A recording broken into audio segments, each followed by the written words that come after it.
Bien, hay 2 o 3 que están listos, los demás se van a tener que alistar durante el trayecto. Bueno, hace unos 20 años atrás, 20 y tantos años atrás, Dios me permitió realizar una extensa gira por varios meses en diversos estados de México. No tenía el equipo que tenemos hoy, ni la logística armada que hoy, afortunada y por providencia de Dios, podemos tener. Así que yo llegaba, me acuerdo, desde Argentina, en un avión comercial, obviamente, a lo que entonces era el DF, hoy Ciudad de México. Y luego salíamos de Distrito Federal o Ciudad de México en una pequeña avioneta, y siempre lo hacíamos con el mismo piloto, en una pequeña aeronave llamada Tango.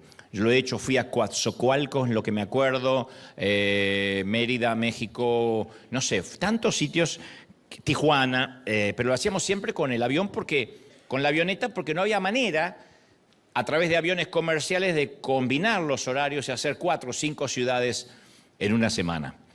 No sé cómo los anfitriones hace 20 años lograron convencerme que volar en ese avioncito era seguro, pero la verdad es que yo decidí confiar mi vida y mi destino en las manos de aquel piloto. Todo dependía de su carácter, de su capacidad. Si está mirándome, le mando un gran saludo, si es que todavía sobrevivió. En nuestro primer vuelo, la primera vez que volaba, nos presentamos y para sacar plática, para sacar charla, le pregunté cómo se ganaba la vida antes y cómo comenzó a pilotear este tipo de avionetas a hélice, porque el piloto era un hombre tal vez de unos 60 años, 57, 58, casi sexagenario. Yo esperaba que me dijera que su ocupación anterior estaba llena de responsabilidades importantes, no sé, quizá neurocirujano, un astronauta de la NASA que ya no pudo más ir al espacio por cuestiones de edad, pero supe que estaba en problemas cuando me confesó que había conseguido su licencia para volar hacía menos de un año y que antes de eso conducía un tractor y fertilizaba campos. Con el mayor respeto que me merece cualquier tractorista, ¿no? Pero me dijo que un día estaba conduciendo el tractor en reversa y como ese día había tomado unos tequilas de más porque le gustaba mucho tomar, atropelló una de las vacas de su dueño y lo despidieron de inmediato. Y me dijo, cuando se corre la voz, ya no te vuelven a contratar. Y como se quedó sin empleo, tomó un pequeño curso de vuelo y entonces se dedicó a hacer pequeños vuelos de cabotaje y yo era su primer cliente. De pronto me cayó la moneda que yo era el primer cliente de un tractorista asesino de vacunos que fue despedido por tomar tequilas de más y que ahora piloteaba poco menos de un año. Pero la cosa empeoró, esto lo he contado en otras ocasiones, cuando empezamos a sentir disparos. En ese primer vuelo sentíamos disparos por el aire, se sentía como explosiones. Al principio parecía como una bomba de propano y después nos dimos cuenta que eran disparos, alguien estaba disparando desde tierra. Entonces él dijo, yo escuchaba, tenía los audífonos, eso que te aísla del ruido, pero puedes escuchar lo que dice la torre de control y lo que dice el piloto. Y él empezó a decir, híjole, no manches, que esto se puso gacho. Aparentemente son narcos, pero tranquilo que no creo que nos estén disparando a nosotros. Tomó el intercomunicador y moduló, aquí tango, llamando a torre, confirme para quién es el plomo.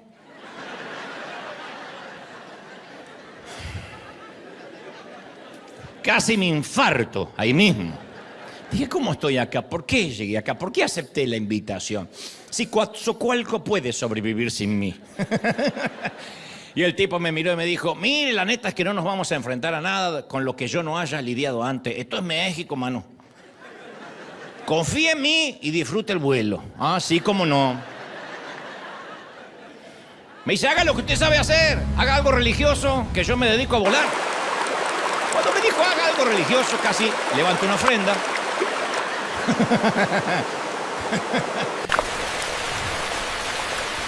En un momento así, la gran pregunta se reduce a, ¿yo puedo confiar en el piloto? Porque en ese momento uno tiene que decir, yo confío en este tipo. Independientemente, claro, que uno sabe que está confiando en Dios.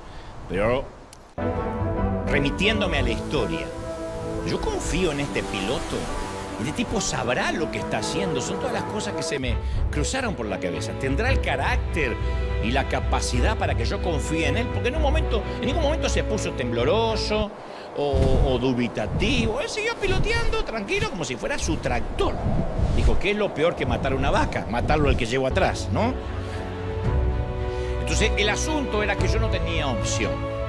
Y si quería llegar a destino, tenía que arriesgarme a volar entre la fe y el temor. No tiene fe de que va a llegar, pero temor de que podría no llegar. Y debido a experiencias como estas, que siempre viene a mi memoria, digo, ¿en qué estaba pensando? No sé si hoy con la edad que tengo me arriesgaría, porque uno se vuelve más cauto. Confieso que también más temeroso y timorato, porque uno con la edad se va dando cuenta de los riesgos que cuando joven uno no mide. Hay montañas rusas que yo no me volvería a subir ni con una orden judicial hoy en día. Porque hay un cartelito que dice, si usted sufre del corazón o cree que sufre del corazón, esto no es para que suba. Claro, ¿y cómo uno se entera que sufre del corazón? Allá arriba. Hoy me no podría bajar con ciertos dolores de cuello, con ciertos dolores musculares por algún latigazo que me pega el juego. Entonces yo digo, hoy mido más las cosas, creo que eso nos pasa a todos con edad, que cuando uno tiene 20 y tanto dice, más voy a probar. Dice que ese Superman se voló 2 carritos la semana pasada, pero bueno, a lo mejor el mío no se vuela. Y subimos. Pero cuando uno tiene más edad lo mide. Y yo digo, ¿qué estaba pensando hace un poco más de 20 años atrás? Confiar en un hombre que no conocía, en alguien que tenía su licencia recién sacada, que los anfitriones seguramente lo consiguieron porque cobraba barato, no tengo la menor idea.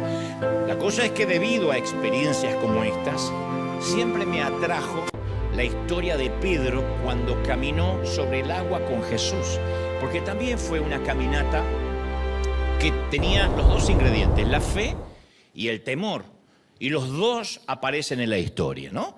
Una historia que es muy popular. Pedro y sus compañeros se metieron en un pequeño bote para cruzar el mar de Galilea.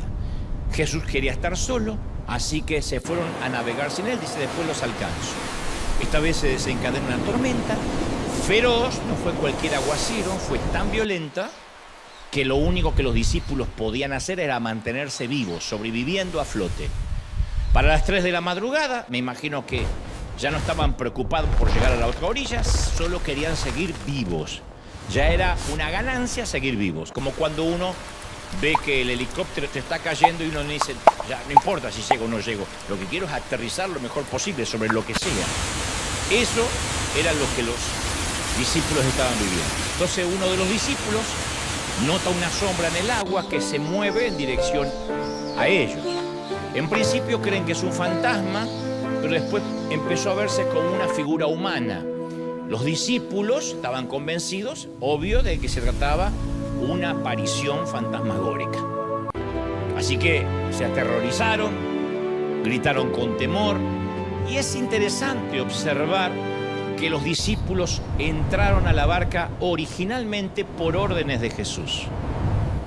Tenían que aprender, al igual que todos nosotros, que la obediencia al Señor no es garantía para evitar la adversidad o las tormentas. De esto yo hablé mucho y voy a insistir con el tema. Hay gente que dice, si esto fuera de Dios, yo no estaría pasando lo que estoy pasando. Si Dios hubiese querido que yo esté en esta relación, o en este empleo, o en este ministerio, no tendrían los problemas que tengo. Es como un inconsciente colectivo que nos hace creer de que cuando estamos obedeciendo a Dios, las adversidades se van.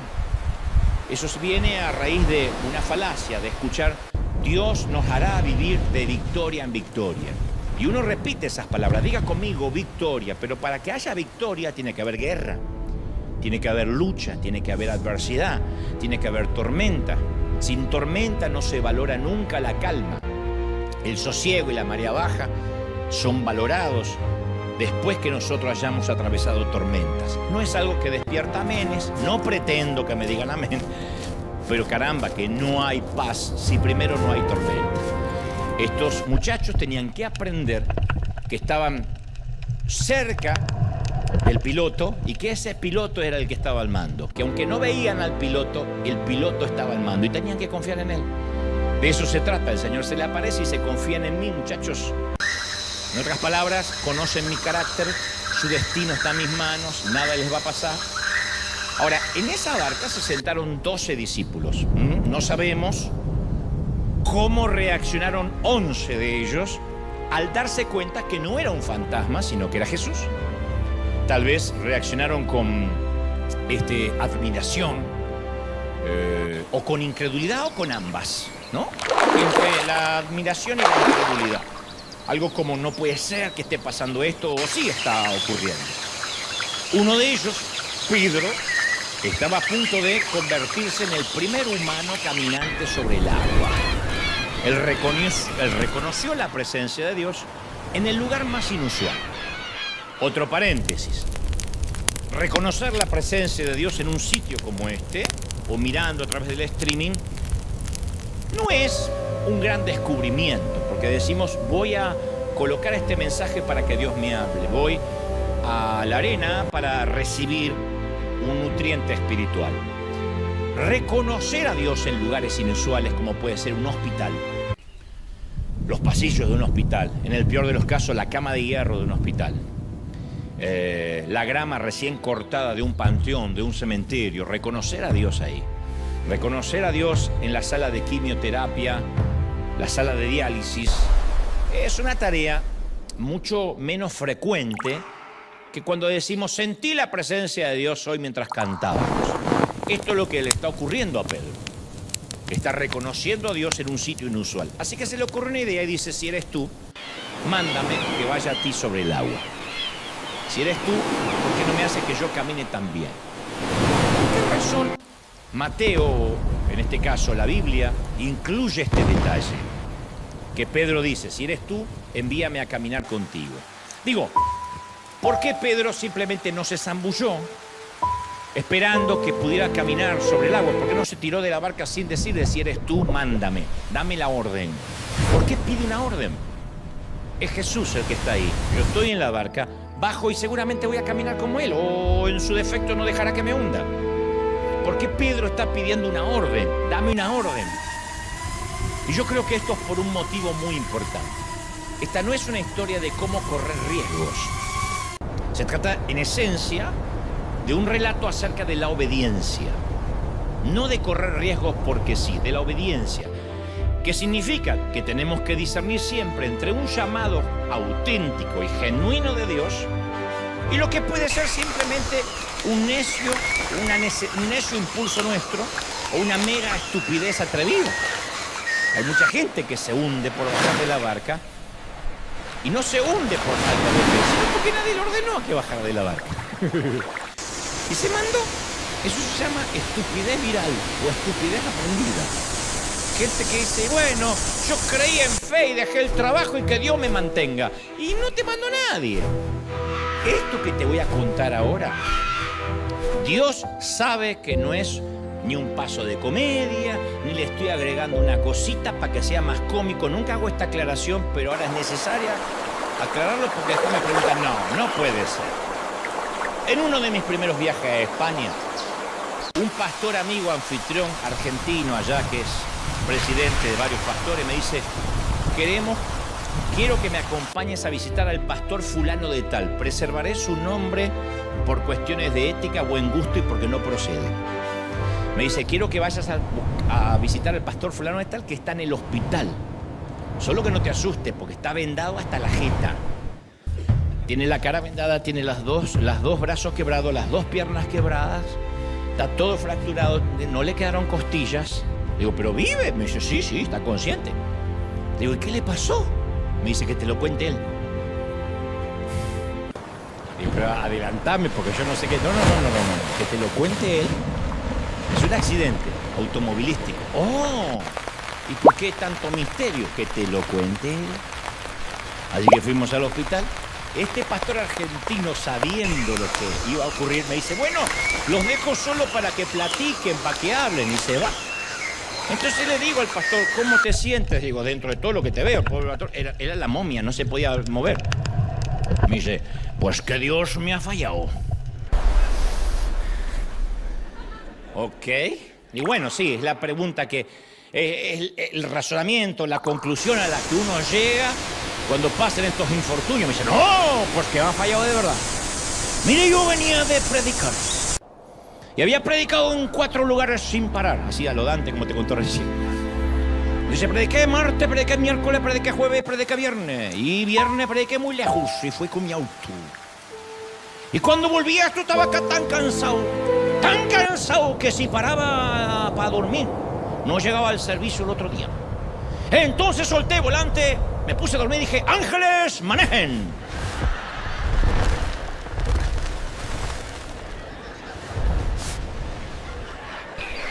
Cayó un barranco,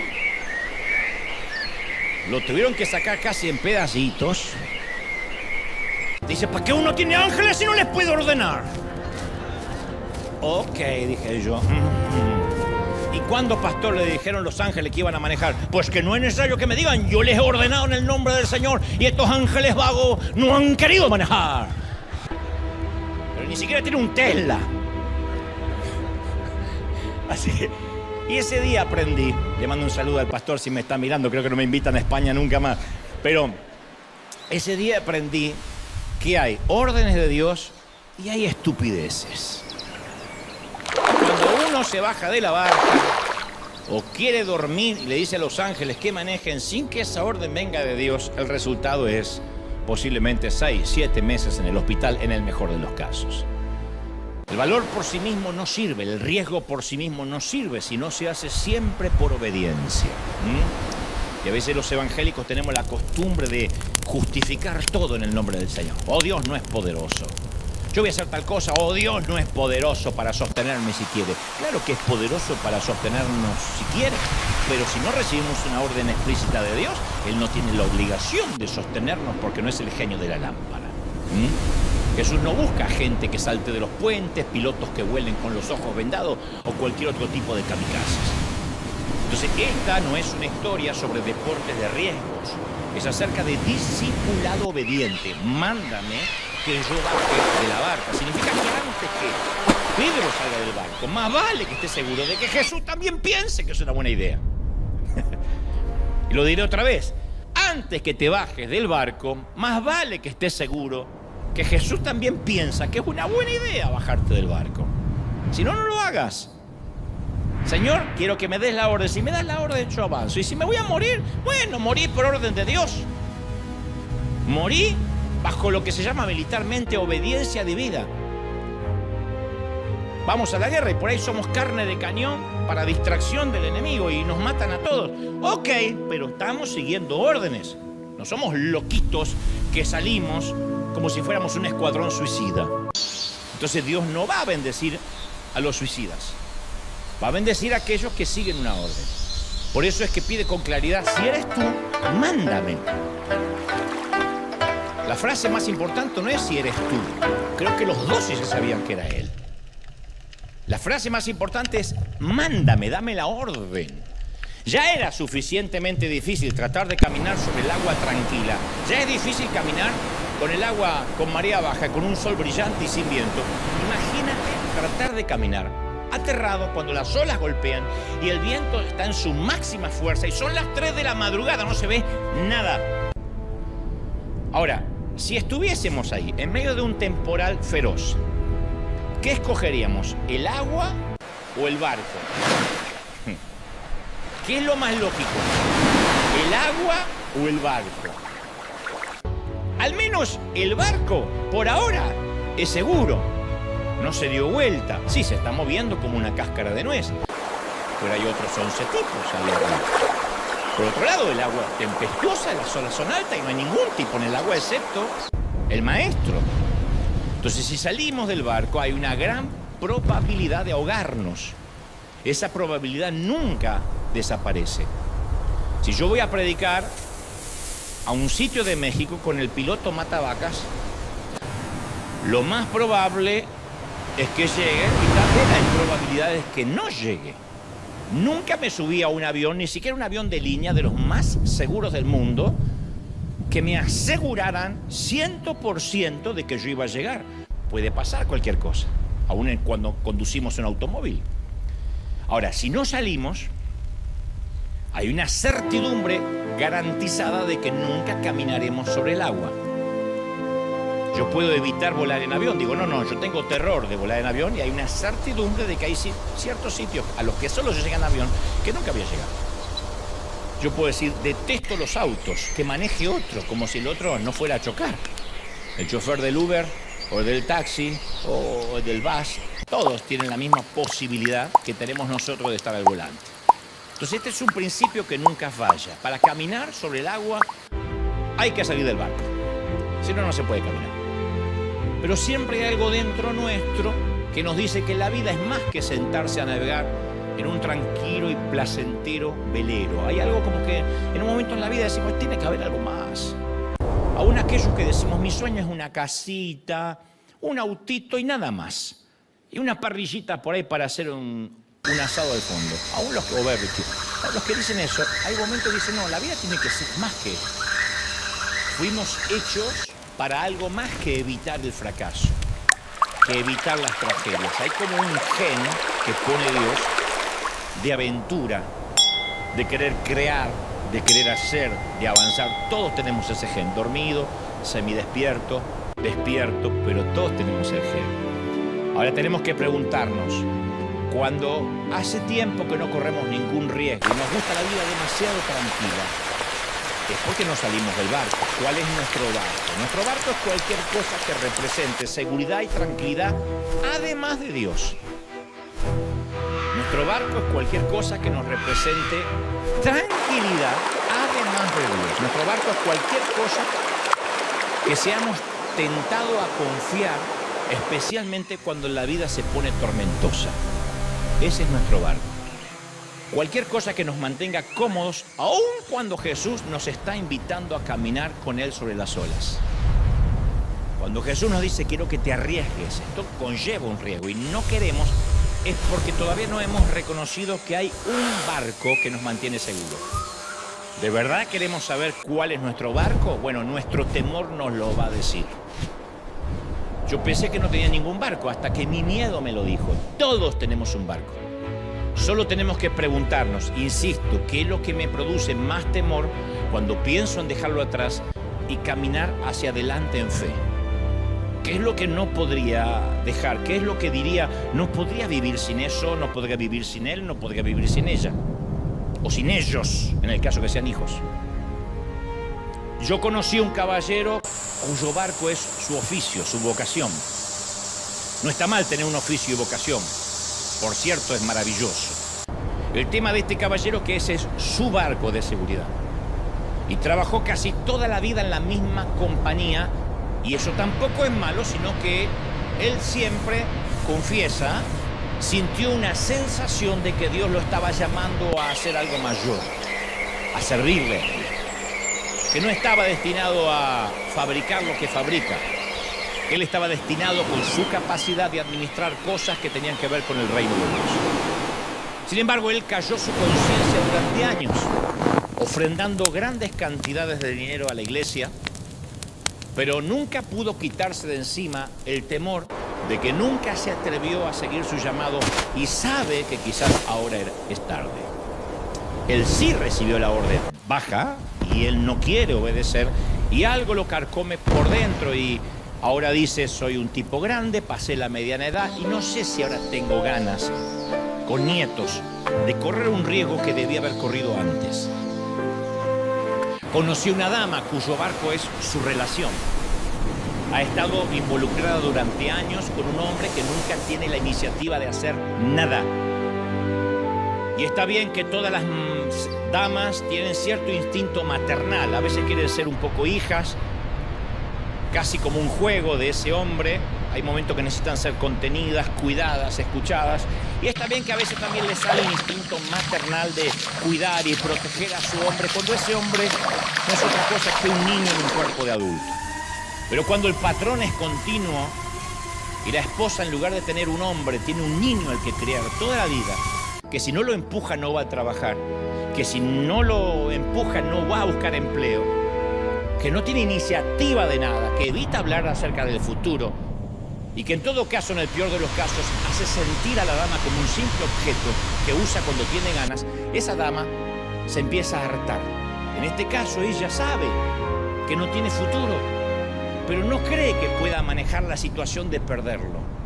Y su barco está tambaleándose mucho hace años, pero tiene demasiado miedo para dejarlo. Siente que lo peor sería estar sola. De manera que aunque su esposo la engañe y aunque sea el peor, ella va a continuar porque de alguna forma ese es su barco. El barco que le simboliza legalidad en el país, el barco que le tipifica tranquilidad cierta, económica, y se pregunta, ¿y a dónde voy a vivir? No lo sé, pero lo que estás viviendo es un infierno seguro, pero un infierno al fin. Aquello puede que sea un infierno probable o tu salvación. Conocí a un pastor que está al frente de una congregación que está plagada de divisiones y chismes. Por eso dicen pueblo chico, infierno grande. Porque está plagada y siempre se le están dividiendo y siempre están causando problemas. Y en vez de dirigir la iglesia con una visión clara, sus esfuerzos se concentran en aplacar y complacer a los miembros enojados para que no se le vayan entre esos 30, 40 personas los que le ponen el diezmo. Pero nunca va a cambiar. Este hombre nunca va a cambiar porque ese es su barco y ese es su estilo para estar al timón. Aplacar y tener felices a los que están dentro. Si cambia o lo deja, cree que no sabría qué otra cosa hacer. Así que ese es su barco. Sabe que no está produciendo, que no es efectivo, que no está creciendo, pero es su barco, su barquito, su iglesita. Todos los domingos le dicen pastor y una vez al año le festejan el cumpleaños. Es su barquito. Conozco a alguien más cuyo barco es un secreto, la pornografía. Él dice que es una adicción inofensiva, un desahogo, un desfogue. Nada que le haya costado su matrimonio o su trabajo hasta ahora, pero nadie lo sabe. Teme admitirlo, pero el secreto lo está matando y es su barco, es su refugio. Eso es su barco. El barco de una muchacha que conozco es su madre. Con el objeto de hacerla feliz, ella lo intenta todo. Ella tiene su propia pareja, debería estar mirando por su propio futuro, pero hay una carga, una culpa que su madre supo implantar cual terrorista emocional en los engramas mentales de la neurogénesis de su hija, que ella, la hija, siente que siempre debe complacer a su mamá, que los novios que ella elige deben agradarle a su mamá, que si ella va a seguir una carrera, su mamá debe estar de acuerdo. Y lo irónico es que su mamá está frustrada y nada de lo que ella haga jamás será suficiente para complacerla. Pero el pensamiento de contradecir a su mamá la atemoriza. Esa es su barca. Ella podría estar bajando hacia un futuro, hacia lo que Dios tiene, pero hay una barca que la tiene amarrada. Esto no es lo mejor, no es la vida que soñaba, pero es una vida. Para el joven rico de la Biblia, su barco fue el éxito. En su caso tenía un yate. Navegaba muy bien y le gustaba demasiado como para dejarlo. A veces me pregunto qué pensó el joven rico cuando llegó al final de su vida, cuando ya era un anciano y su cuenta bancaria, su portfolio de acciones y su vitrina de trofeos estaban llenos. Digo, ¿recordaría alguna vez el día en que el propio Jesucristo lo llamó a apostar todo a favor del reino de Dios y él dijo, no? Ahora que tiene que irse a la eternidad y tiene que irse desnudo tal como llegó, ¿se habrá preguntado si valió la pena acumular cosas? Porque se olvidó que por la ley de entropía todas las cosas se van a volver pútridas en la gran democracia de la descomposición. Conozco a mucha gente que decide no dejar el barco. Dice, no, yo me quedo en el barco. Ni siquiera tienen el valor que tenían hace unos años cuando algunos cruzaron la frontera en busca de un futuro mejor. Inmediatamente el sistema los envolvió y hoy lo que están cuidando con locura es el crédito, el auto, el seguro médico, cosas que a lo mejor algunos de nosotros ni teníamos. Y no digo que estén mal implícitamente, digo, no las teníamos y aún así avanzábamos. Yo recuerdo llegar a este país contratado como el pastor hispano en la Catedral de Cristal, donde los anglos manejaban la economía, Y cuando yo decía quiero evangelizar o queremos estar en televisión para que la iglesia crezca o hacer campañas, me reunían con un tesorero o con un contador y el contador decía, vamos a ver la planilla Excel y vamos a ver qué presupuesto tenemos y en base al presupuesto es lo que podrás hacer. Estos son los Estados Unidos de América. Y yo dije, ok, no vengo acá a implementar mi cultura hispana en la Unión Americana, estoy de acuerdo, pero después de 3, 4 meses donde si no había presupuesto para papel higiénico, no se podía ir al baño, empecé a darme cuenta que Dios no es una planilla Excel, que estuve 40 años en mi Argentina viviendo en fe, sin planilla Excel, sin contadores, confiando en que Dios decía, baja del barco que yo estoy contigo, si yo te envío yo proveo, si yo te mando yo sostengo. Dios es un Dios informado que sabe lo que cuesta cuando te manda algo. Conozco a muchísima gente que decide no dejar el barco porque no hay garantías. Este es un maravilloso país para los foráneos y para los inmigrantes. Pero a veces nos juega en contra de que empezamos a tener una mentalidad gringa cuando nosotros en algunas cosas nunca vamos a ser gringos. Así como los gringos nunca vamos a ser hispanos, ¿no? Pero hay cosas que se nos empiezan a implantar y empezamos a pensar en una cajita. Lo que tenemos de bueno nosotros es que, como nuestros países son tan arena movediza desde los gobiernos para abajo, nos hemos acostumbrado a pensar fuera de la caja. Y cualquier cosa que hacemos tenemos plan A, plan B, plan C, hasta plan Z. Tecnología de punta con alambre hispano. Atado con alambre hispano. Y seguimos. Pero en un momento nos empieza a ganar el sistema. Y ese sistema que no logra eyectarnos, pero tampoco logra tragarnos, nos hace pensar que si no hay garantías no queremos. Yo le cuento a la gente de todo el mundo que estamos en un país que llueve una o dos veces, un estado que llueve una o dos veces al año. Y donde el 99,9% a diferencia de nuestros países tiene automóvil, pero los días de lluvia no lo saca para que no se moje. O porque es peligroso andar en el freeway. Nosotros tomábamos 3 buses, 3 camiones, 3 colectivos, le decimos en mi país, 4 para ir a la iglesia, con paraguas que se nos daban vueltas así. Porque hasta la lluvia hispana es distinta. Acá llueve con estilo, allá llueve. ¿O no? Íbamos con las botas, sí, pa, y se te dan vueltas los paraguas, pero ni loco faltar a la iglesia. Yo le llegaba a decir a mamá, ¿hoy vamos a ir porque llueve? Sí. Es que no tengo ganas. Bueno, vas sin ganas. Listo. ¿Cómo puede ser que la mente nos empiece a cambiar tanto? Bueno, no hay garantía que la vida dentro del barco tampoco es segura y placentera. Y ojalá, si nos quedamos en el barco, nos va bien.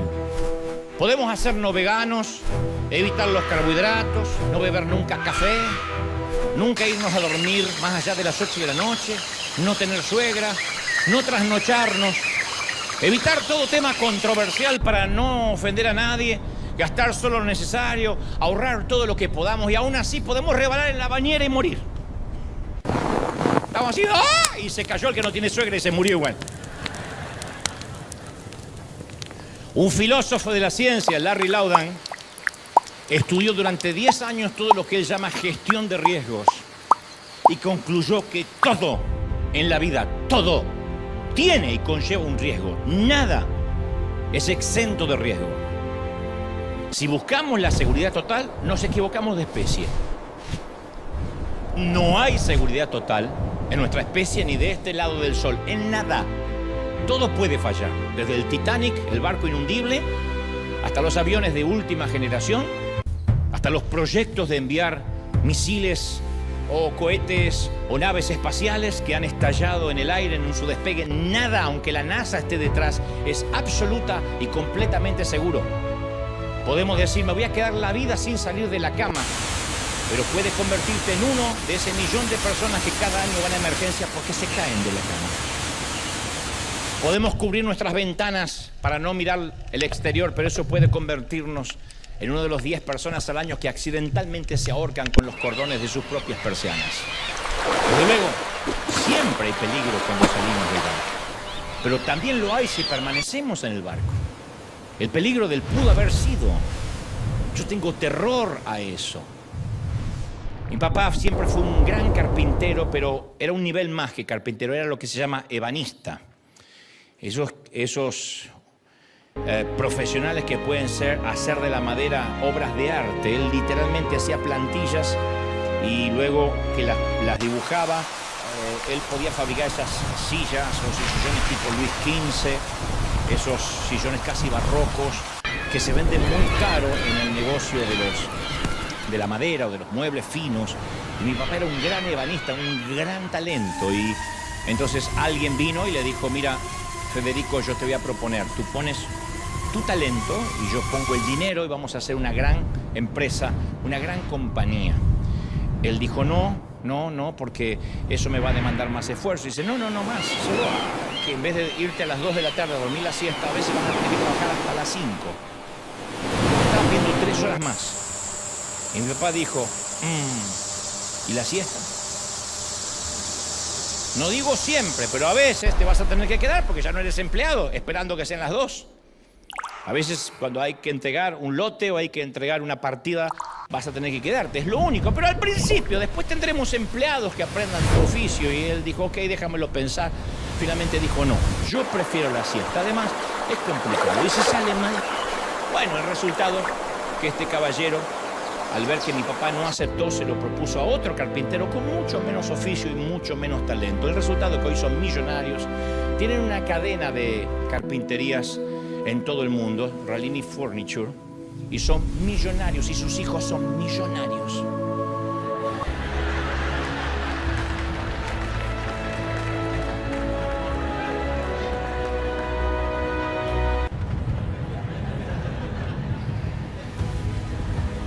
Entonces, si elegimos crecer, eso implica que va a haber miedo. El temor y el crecimiento van de la mano como las tortillas y los tacos, las suegras y los malos entendidos. Van de la mano. Es un paquete. Pero la mayoría prefiere sumergirse en la comodidad. Hay toda una cultura de vegetar en un sillón mirando tele, tomando una cerveza. Hace poco se hizo viral una entrevista que yo le hice en CNN a Cristian Castro, que decía que él recomienda hacer nada. Yo no hago nada. Y le digo, ¿qué es nada? Nada. Pero que si yo voy a tu casa, Cristian, y me invitas a hacer nada, ¿qué hacemos? Nada. Pero el nada implica algo, tomar algo. No tomamos nada porque eso es hacer algo. ¿Y qué hacemos? ¿Nada? ¿Miramos tele? No, eso es hacer algo. Me encanta no hacer nada. Bueno, explícame cómo no haces nada, seguí insistiendo. Él dice, por ejemplo, miro esta mesa y puedo estar horas así, sin hacer nada. Se hizo viral porque decían la nueva doctrina de Cristian Castro, no hacer nada. Y hay muchos que accedieron. De hecho, se hizo viral porque a todos les gustó. Especialmente a toda una generación dijo, esa es mi vida, quiero no hacer nada. Esa es la toxicomanía de este siglo, el ser barcoadictos, adictos al barco. De hecho, está corroborado que la mayoría de las mujeres le exaspera estar con un hombre que no tiene iniciativa. Las exaspera porque la mujer fue creada por Dios. Cuando dice bajo la sujeción de, no es para obedecer órdenes, sino para ser contenida bajo los propósitos de ese hombre, bajo la iniciativa de ese hombre. Que no tenga que preocuparse todo el tiempo por la economía, todo el tiempo si mañana les quitarán el techo, todo el tiempo. Hay un momento que la mujer debe tener calma y paz, no porque necesariamente se haya casado con Tony Stark, sino porque el esposo no va a dejar que nada malo ocurra porque tiene iniciativa. Millones de personas en las iglesias de estos días también podrían llamarse asientoadictos. Quieren un poco de comodidad, un mensaje positivo, algo de fe, pero no quieren el riesgo de seguir a Jesús de verdad. Pero Jesús sigue buscando personas que quieran salir del barco. ¿Quieres seguir buscando personas que digan, yo quiero correr el riesgo? Cuando yo era pequeño íbamos a visitar a mi abuela y recuerdo que nadie podría abrir su viejo arcón que tenía un baúl similar al que usan los que se ven en las películas de los piratas, que estaba en su cuarto, así lleno de rajes, ¿no? Con una tapa curva. Ella decía que ahí guardaba cosas de muchísimo valor. Y nosotros los nietos, siempre que íbamos a la casa, soñábamos con que algún día se la iba a olvidar abierto, porque pensábamos que había millones o quién sabe qué. Cuando finalmente vendieron aquella casona, mi abuela estuvo obligada a abrir aquel baúl y allí atesoraba un finísimo juego de porcelana. El juego de porcelana era translúcido, como son los de alta calidad, hecho de caolín y cuarzo, decía caolín y cuarzo estilo barroco serie azul. Debajo de la tetera tenía la siguiente inscripción: Fábrica Real de Porcelana de Philipp Rosenthal de Alta Franconia, Alemania. O sea, nos enteramos que la manufactura era la fábrica de porcelana más fina de Europa y en el mundo. ¿Y por qué nunca nadie había visto esa porcelana antes? Bueno, para responder a eso, uno tendría que conocer un poco acerca del carácter de los europeos que sobrevivieron a una guerra. En esa casa, por ejemplo, mi abuela tenía un salón comedor muy fino. Era la habitación más linda de la casa, era el comedor. Pero fuera quien fuera, jamás se comía en la mesa del comedor. Siempre se comía en la mesa de la cocina sobre un mantel de hule, con todo el humo de los ravioles que te intoxicaban. El comedor estaba reservado para huéspedes muy especiales, y como nadie era tan especial, jamás se usó el comedor, nunca. En el caso del juego de porcelana, mi abuela lo sacaba de tanto en tanto para limpiarlo, y como era muy valioso, y si se usaba podía romperse, lo envolvía otra vez con papel fino y lo volvía a meter en el baúl para alguna ocasión especial. Luego nos enteramos que ella de tanto en tanto decía: hoy me toca limpiar la porcelana, y la limpiaba para guardarla, porque nunca llegó la ocasión de usarla. Aparte, mi abuela nunca fue invitada a Buckingham con la reina Isabel, jamás en la vida, para decir yo llevo mis copas. Así que mi abuela se fue a su tumba sin usar uno de los obsequios más valiosos de su vida. Entonces, cada vez que se nos otorga un regalo o un don, quienes los recibimos debemos elegir una de dos opciones. La primera es pensar que ese regalo y ese don es tan valioso que no conviene ponerlo en riesgo. Entonces suponemos que si sacamos el regalo de su empaque, es posible que las cosas no resulten bien. Es una gran posibilidad. Puede ser mal usado, mal valorado por los demás, hasta puede romperse. Sacarlo de la caja siempre nos expone a un riesgo, siempre.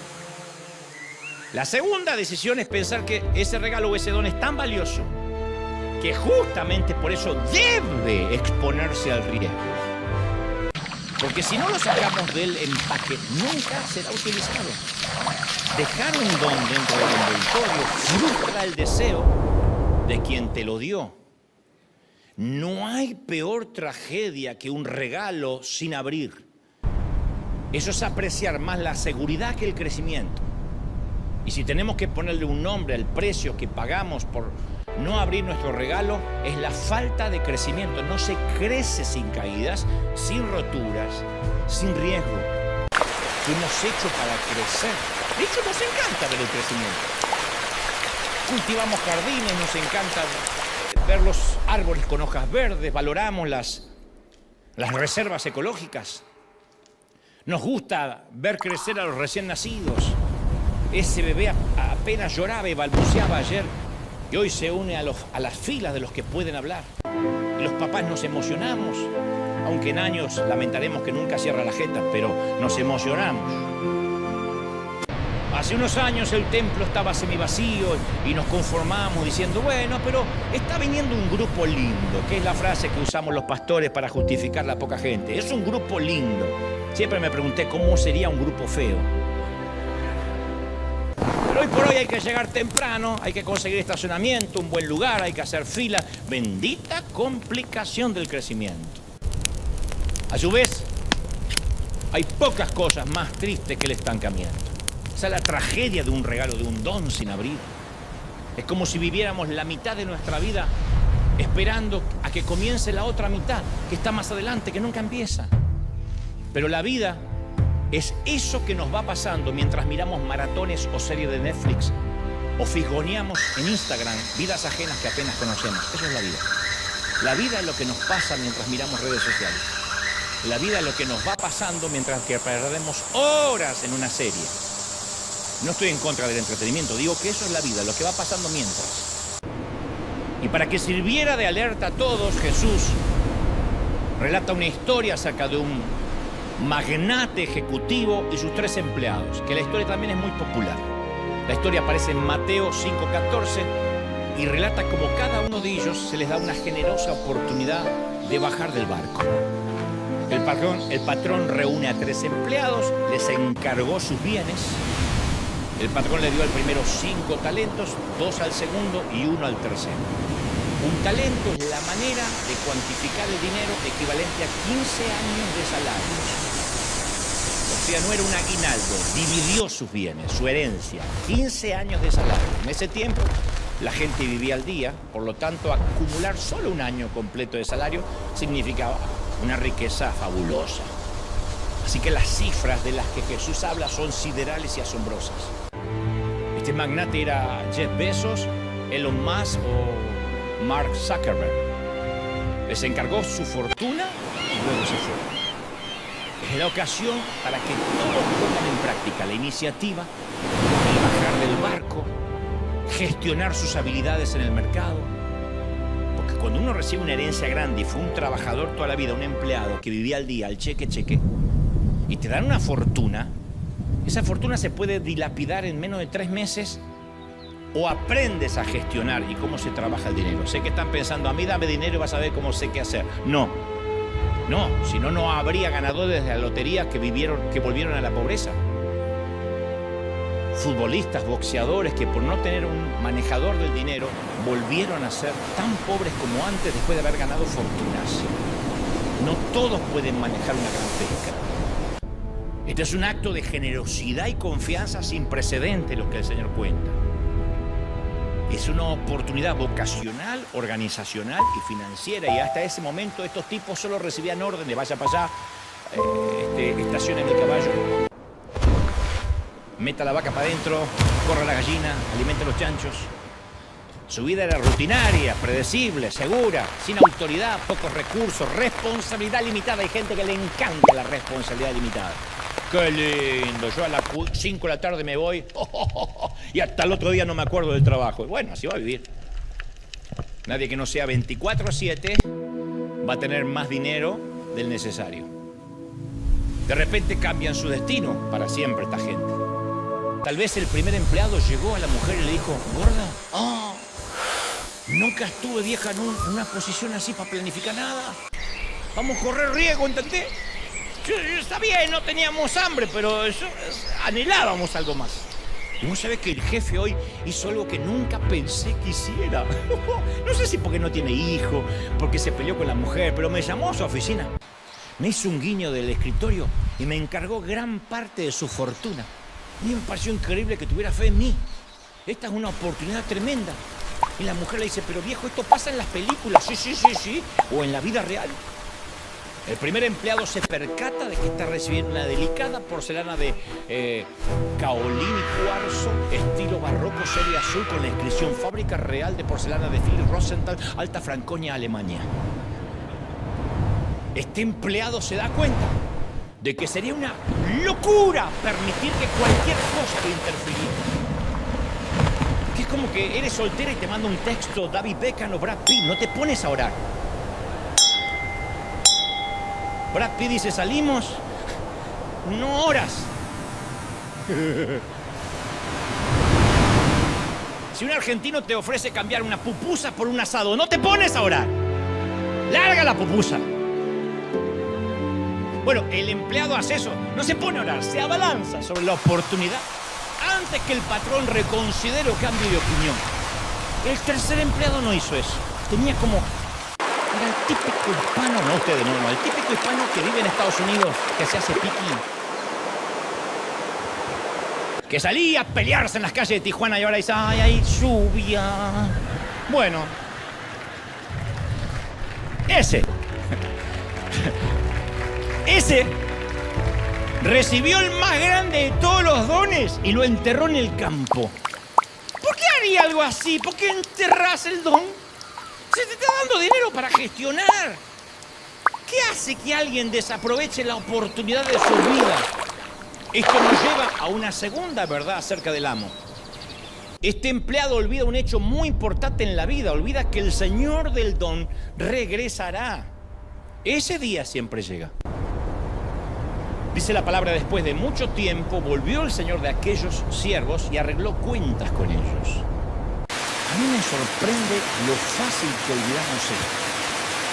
Hay muchísima gente que tiene reticencia al riesgo, ¿no? Y le echa la culpa a las circunstancias externas. Bueno, a ver, yo desarrollaría mis dones si no tuviera un jefe o un pastor que siempre me está socavando la iniciativa. Bueno, yo buscaría otro trabajo, pero voy a perder el seguro médico en el proceso. Bueno, yo me dedicaría más completamente a crecer espiritualmente, pero no tengo el tiempo. A mí el día no me alcanza. Yo habría desarrollado mi potencial, pero nadie se interesó en ser mi mentor, nadie me quiso discipular. Entonces desarrollamos el juego del cuándo y entonces. Cuando me sienta confiado, entonces usaré el don. ¿Cuándo y entonces? Cuando mi líder me apoye, entonces creeré. Cuando mi cónyuge sea más comprensivo, entonces lucharé para ser una mejor compañera. Y esperamos por la llegada de un cuándo que nunca llega. Porque nunca hay un clima ideal para bajar del barco. Por lo general es al revés. Uno quiere bajar porque adentro se hunde seguro. Y el Señor nos preguntará, ¿qué hiciste con lo que te di? No le va a preguntar a nuestro pastor, a nuestra pareja, a nuestros padres, a los amigos. Nos va a preguntar a nosotros. Y no habrá manera de justificar el enterramiento de dones. Cuando el patrón interpeló al tercer empleado, este le ofreció otra racionalización de su pasividad. Dijo, yo sabía que usted es un hombre duro, que cosecha donde no sembró, recoge donde no esparció, así que tuve miedo y escondí su dinero bajo tierra. Pero está ahí, ojo que está ahí. El tipo quería una promesa de que nada le iba a salir mal, no una orden para hacer lo correcto. El miedo hace que la gente sepulte el tesoro que Dios les da. El miedo hace que la gente desobedezca el llamado del patrón. El miedo nunca llegó a la lista de los 7 pecados capitales. En la iglesia nadie es sometido a disciplina por tener miedo. Entonces, ¿por qué Dios manda a los seres humanos que dejen de temer con más frecuencia que ninguna otra cosa? El Señor no dijo muchas veces dejen de pecar. No dijo muchas veces dejen, ojo con faltar a la iglesia. Pero dijo no temas tan repetidas veces porque el temor es la razón por la que evitamos hacer lo que Él nos pide. Por eso necesitamos escuchar esa orden todo el tiempo. En la Biblia hay 366 versículos que incluyen la palabra no temas. 366, arbitraria y quirúrgicamente, una para cada día del año, incluyendo el año bisiesto. Una mujer se siente atrapada en un matrimonio lleno de abuso, pero el miedo le impide reconocer la realidad y buscar ayuda. Un muchacho se siente presionado por sus padres para seguir una carrera que no desea, pero por miedo evita hablarlo y es capaz de estudiar una carrera y trabajar de lo que no le gusta toda la vida para que papi esté feliz. Una mujer joven termina comprometida con un hombre que no ama, sabe que no ama a ese hombre. Pero como todo el mundo está esperando que se casen, y todo el mundo le dijo que es un buen muchacho, y todo el mundo dijo que aproveche, que ya no tiene edad, que se le va a ir el último tren, se va a casar, por miedo. Yo admiro enormemente a la gente que lucha de forma genuina contra el temor y en el momento decisivo decide saltar. Porque si nos sentimos invadidos por el miedo, jamás vamos a experimentar el potencial que Dios nos dio. Yo hace poco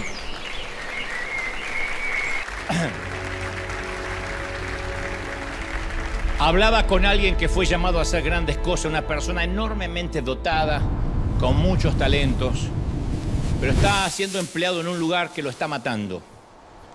No puede crecer, no siente ninguna pasión por lo que hace. Levantarse los lunes, no porque sea un flojo, sino que el domingo a la noche es su momento más depresivo porque detesta el lunes para empezar otra vez. No hay peor cosa que arrastrarse toda la semana esperando el sábado o el domingo. Le pregunté, ¿por qué seguís ahí? Y me dice, porque yo no tengo edad para arriesgarme. Pero en realidad tiene temor al fracaso. ¿Qué tal si intenta algo y no le resulta bien? ¿Qué tal si la gente piensa que está haciendo una estupidez? ¿Cómo se lo explica a los demás? Lo que parece que más crecemos y más explicaciones queremos dar. En vez de comprar la libertad, compramos esclavitud. ¿Qué tal si resulta que no es tan talentoso como cree que es? Yo creo que en cierta forma extraña le tiene miedo a triunfar. Porque si gana, si triunfa, la gente también va a esperar más de él. Y las apuestas son mayores, la presión aumenta. La gente le exige a Lionel Messi que tiene que ser el mejor de todos los tiempos y jugar. Los argentinos quieren que juegue mejor que Maradona. No basta con que juegue maravilloso, tiene que brillar. Se lo exige el contrato del mejor pagado del mundo, se lo exige la FIFA, las marcas que lo respaldan. Se lo exige una legión de detractores que emplea objetivos, mordaces, destructivos, y ellos no mueven el trasero del sillón. Porque esa presión nunca la vive quien está en el banco de suplentes, nunca. Por eso hay gente que nunca quiere estar bajo los reflectores. A veces no es humildad, es miedo a que le vaya bien. Porque el promedio y la mediocridad es el mejor refugio del miedo. ¿Quién le exige a un mediocre algo? Nunca.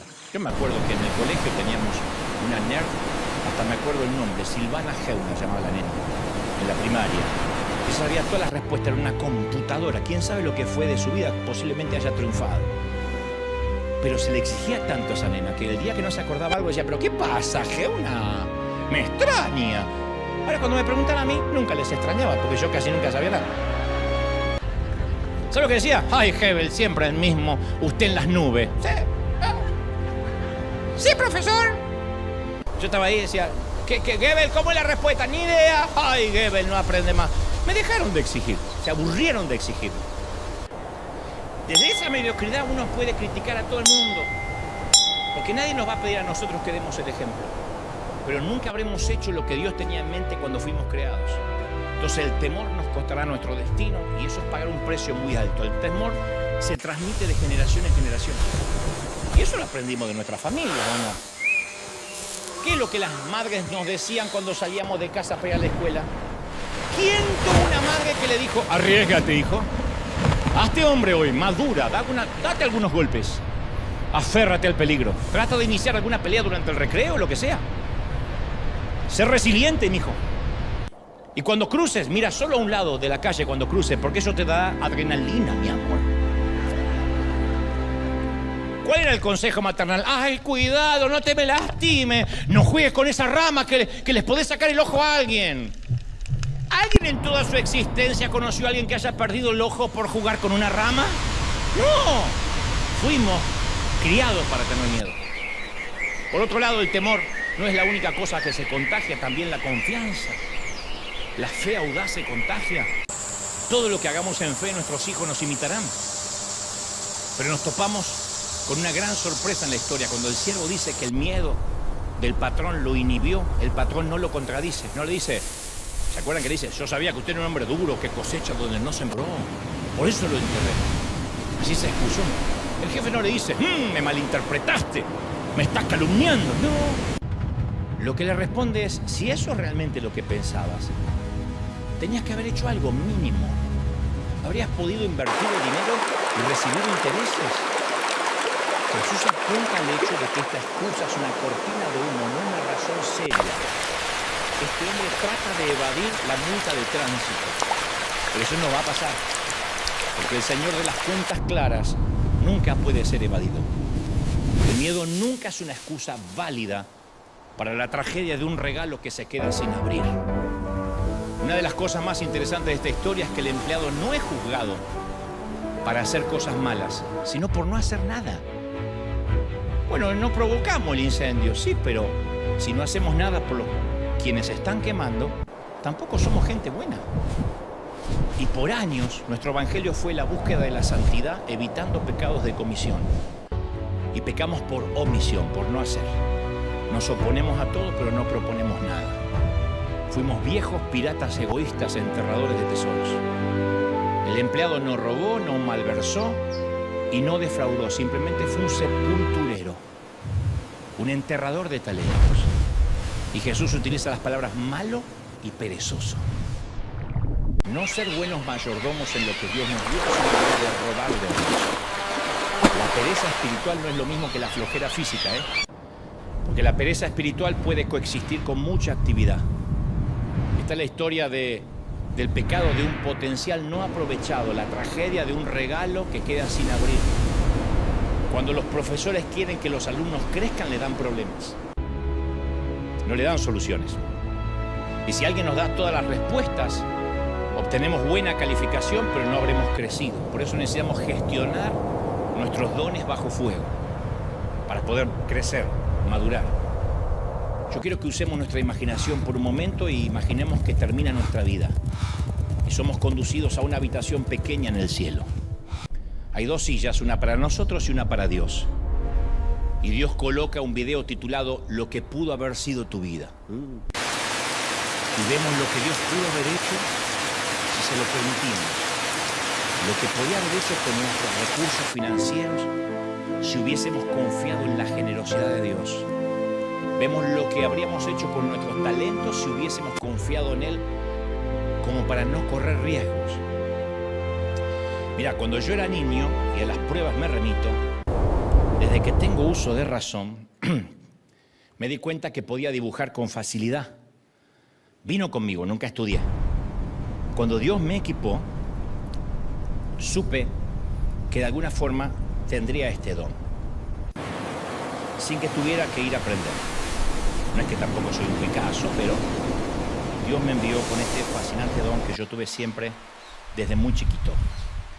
Y desde pequeño podía yo dibujar lo que quisiera.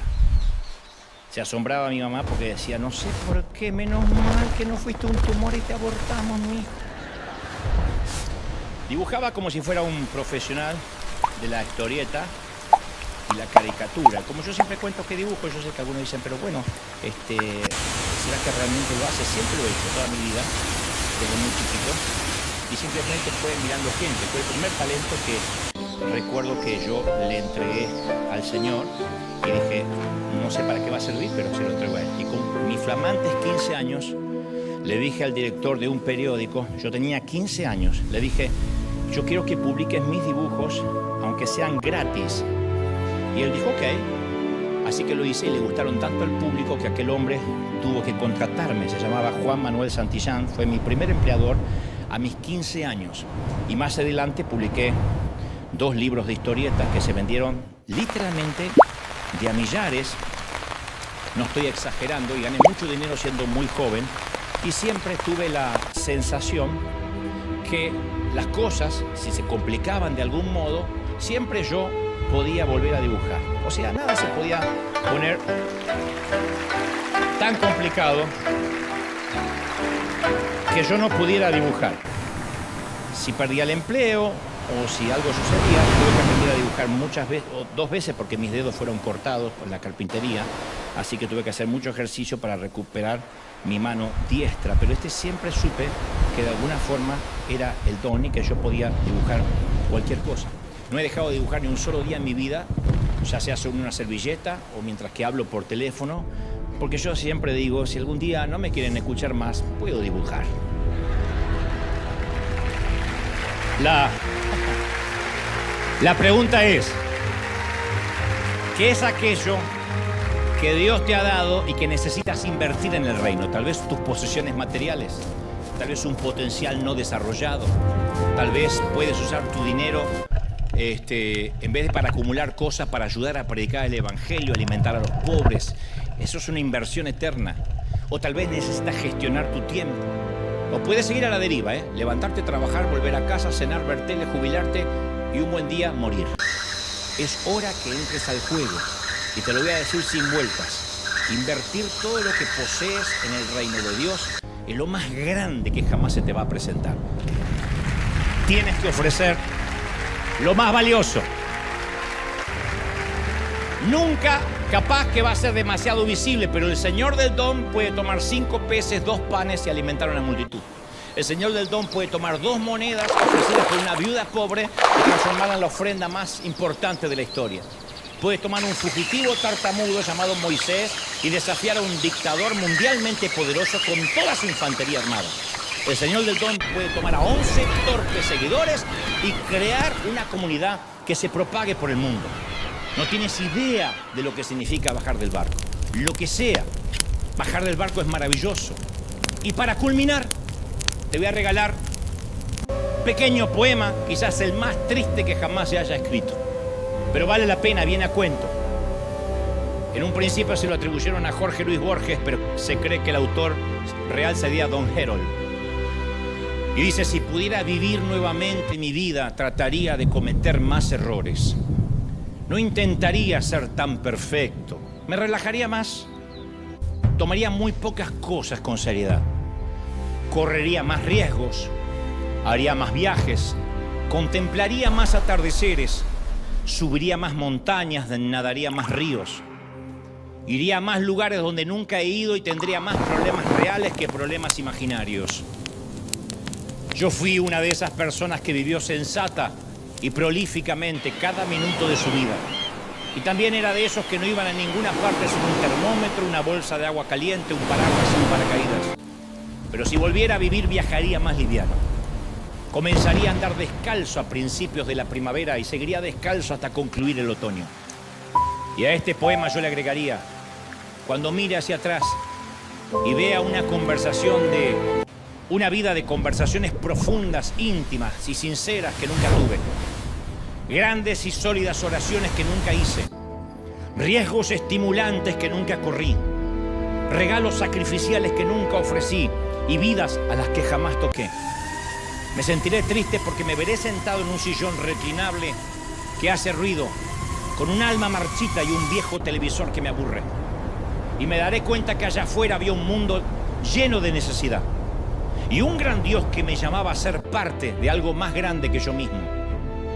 Veo a la persona que pude haber sido, pero que no soy, porque me transformé en un sepulturero de dones, un viejo pirata enterrador de tesoros sin abrir. Una vida entera que era un juego de porcelana fina, translúcida, como suelen ser los de alta calidad, de caolín y corso, estilo barroco serie azul, pero que ha estado tanto bajo tierra en el refugio de mis miedos. Y ahora que me estoy muriendo, me doy cuenta que esa fina porcelana jamás fue ni será usada. Por favor, no formemos parte de la toxicomanía de este siglo. Tú no quieres ser un sepulturero de dones. Tú no quieres ser un viejo pirata enterrador y mucho menos un barco adicto.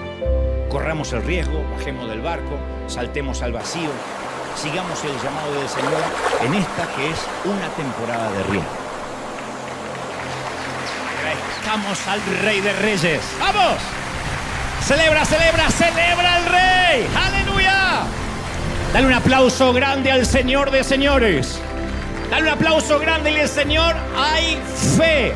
Hay órdenes para bajar del barco. ¡Bendito eres! ¡Uy! Impresionante. Te exaltamos, Rey. Te exaltamos, Rey de Reyes. Dulce Espíritu de Dios.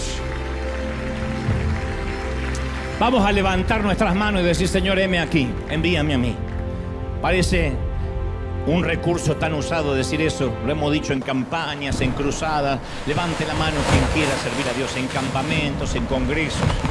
Pero hoy debo decirte y leerte las letras pequeñas. Me dice el Señor que habrá riesgos, que las cosas no podrían terminar tan bien como las tienes planificadas. Es más, tendrás que entregar tus propios planes al Señor. Nuestros planes serán como hojarasca comparado con las escenas y los momentos de riesgo a los que Él nos llevará. Y es como cuando se envía a un agente secreto de la CIA o de cualquier fuerza secreta a una misión. No podemos garantizarles que las cosas saldrán bien, pero sí sabemos que estará cumpliendo su misión. Y Dios nos dice ahora: ¿cuántos van a bajar del barco? No te está el Señor llamando a hacer algo estúpido. Te está diciendo: ¿cuántos van a obedecer la orden de dejar la comodidad, de dejar el confort y decir yo quiero? Va a cansarte, va a demandar mucho esfuerzo físico, te va a costar horas. A veces a mí me dicen: pero viajas mucho y son muchas horas. Vale la pena gastarse para Dios. Vale la pena. ¿Qué otras cosas yo podría hacer? Si Dios me alista en sus filas para servir, de verdad que voy a decir, no, pero que no me exija tanto, y que sea más placentero los viajes, y no tan seguidos, ¿sí? Y si me das los oídos de la gente, tampoco quiero hablar mucho porque se van a cansar. Dios dice, necesito que se pongan entre la brecha, entre los vivos y los muertos. Gente que pague el precio, gente que se dedique el resto de su vida, Señor, sacrificialmente, como tantos misioneros. Como gente que dejó su comodidad y se embarcó hacia islas lejanas y primitivas a llevar el evangelio donde nadie más iría. ¿Quién irá por mí?, dice el Señor. Y sí, puede que haya algunas plagas, puede ser que haya mucha oposición, incluso persecución. Pero Dios está buscando gente que se atreva, porque Él sabe que de última Él nos sustentará como a Pedro y nos dirá, no temas, yo estoy contigo. Pero seremos caminantes sobre el agua o barcoadictos. Vamos a dejar la adicción al barco, la adicción a la seguridad, la adicción a lo que el sistema nos dice. No son tus ahorros los que te mantendrán a salvo, no lo son. No es tu retiro lo que te mantendrá a salvo. No creas que es tu seguro de salud, lo más importante es Dios quien te ha sostenido. Y Él añadirá todas las cosas que sean necesarias. Pero aún así, si hay un tiempo en que no tengas nada, deberás confiar de que Dios siempre está, aunque no lo veas. El sol ha estado aquí en el sur, en el norte, en el oeste de California todos estos días, esta semana. No lo hemos visto, pero el sol está ahí tras las nubes. Yo venía en avión y el día era soleado hasta que el avión descendió por debajo de las nubes y vi que una tormenta acechaba los sitios donde vivimos. Pero encima el sol está. Lo que trato de decir es que lo veamos o no, Dios nos sostiene, Dios nos bendice, Dios está al control, Dios permite la lluvia, Dios permite que el avión se mueva, Dios permite la turbulencia, Dios permite que ese barco se tambalee. Fue idea original de Dios que tu barco se tambalee, para que en algún momento te diga, baja, y bajes. Es ahora. Benditos los que toman esta decisión antes de los 30. Benditos los que toman la decisión a los 40, pero más benditos sean los que a los 70 dice, todavía no soy muy viejo para no correr riesgo, puedo hacerlo, todavía no me he muerto, hay cosas que puedo hacer y que me importan menos lo que diga la gente. Vamos, es el tiempo de Dios, acá o en casa. Reciban esta palabra de parte del Señor. Padre, gracias. Hasta aquí nos has traído, nos has bendecido y he transmitido esta palabra conforme me has dicho que diga. Señor, mira las manos que se levantan ahora. Séllalos con tu espíritu. Derrama tu gloria. Uy, momento sobre ellos. Crece la pasión, crece el riesgo. Habrá gente de verdad hoy que diga, Señor, yo corro el riesgo. Vamos, mantén tu mano en alto y dile, Señor, yo no sé lo que viene para mi vida, no tengo nada que perder. Pero si perdiera lo poco que tengo, vale la pena gastarse para Dios. Vale la pena correr el riesgo. Vale la pena dejar la adicción de la barca. Creemos, aunque tu don sea pequeño como el mío de dibujar, cree que eso te abrirá puertas y te sentará en mesas de reyes. Eso te sentará en mesas de príncipes. Tu don te abrirá camino, dice la Biblia. Tu don, el don del hombre, le abrirá camino. El don abrirá camino. Aleluya. Más de tu espíritu, más de tu gloria. Sella esta palabra aquí en casa. Señor, gracias por esto. Gracias porque nos vuelves a hablar, porque nos tocas, porque nos redimes, porque nos bendices. Porque nunca nos deja y hoy nos pegas un sacudón fuerte diciendo, tengo más. He transmitido este mensaje y creo que va a ser mella, va a ser semilla y crecer en tu corazón. Padre,